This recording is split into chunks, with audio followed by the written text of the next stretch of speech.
तो आज हम वेक्टर की बात करेंगे क्योंकि वेक्टर बहुत इम्पॉर्टेंट है। आप फिज़िक्स की कोई भी ब्रांच पढ़ो या मैथ की कोई भी ब्रांच पढ़ो तो उसमें वेक्टर बहुत यूज़ होता है।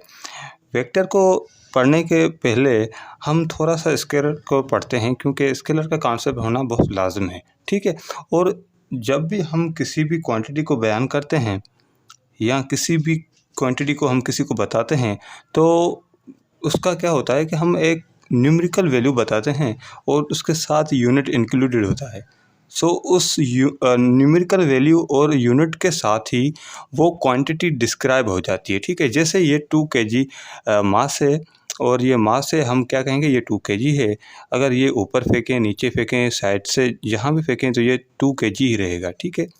सपोज़ करो ये लेंथ है, लेंथ का 1 मीटर है, तो ये भी एक स्केलर क्वांटिटी है और वॉल्यूम जैसे है, ठीक है? सो इसमें कोई फ़र्क नहीं पड़ेगा, अगर इसको जिस भी तरफ से ले जाओ, ये वही के 2 केजी की 2 केजी ही रहेगी, ठीक है?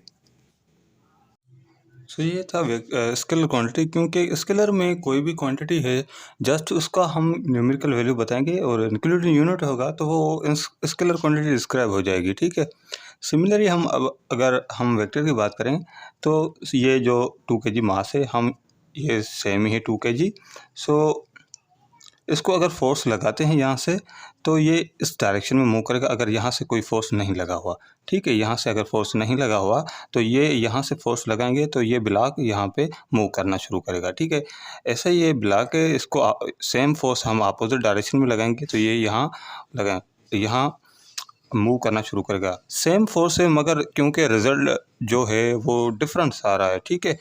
इसका मतलब है कि जब हम फोर्स की बात करेंगे तो डायरेक्शन बताना लाजिम है, ठीक है? आते हैं हम वेलोसिटी के बारे में। यहाँ इस पॉइंट पे 2 शख्स हैं, जो एक शख्स यहाँ जा रहा है और दूसरा शख्स यहाँ जा रहा है।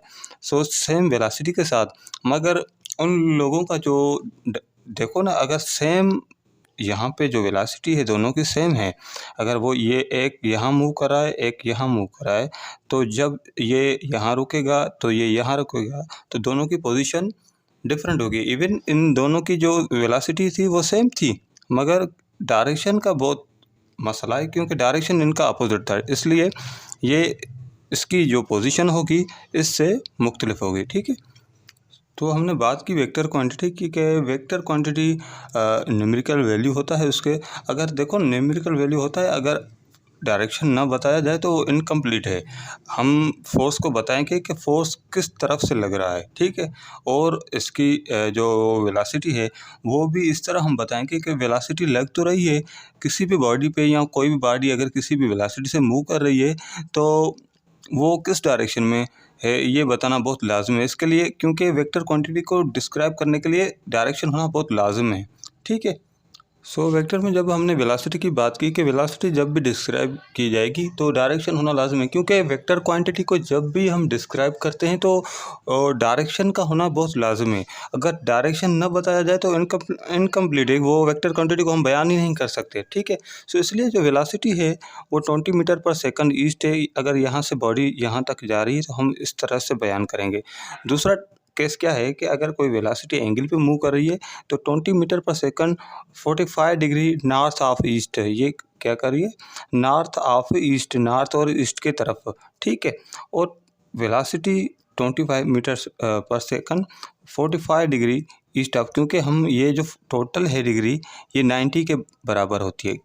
अगर एक बॉडी यहाँ 45 डिग्री से मूव कर रही है तो ये दूसरी क्या हो जाएगी कि 90 माइनस 45, तो रिजल्ट में क्या आ जाएगा? 45 डिग्री, ठीक है? ये बात समझ है, क्योंकि हमने वेक्टर को अगर पढ़ना है तो डायरेक्शन का बहुत लाजिम होना ये ज़रूरी है कि किसी भी क्वांटिटी को हम बयान करें तो उसका डायरेक्शन होना लाजिम है, क्योंकि vector quantity without direction is not completed.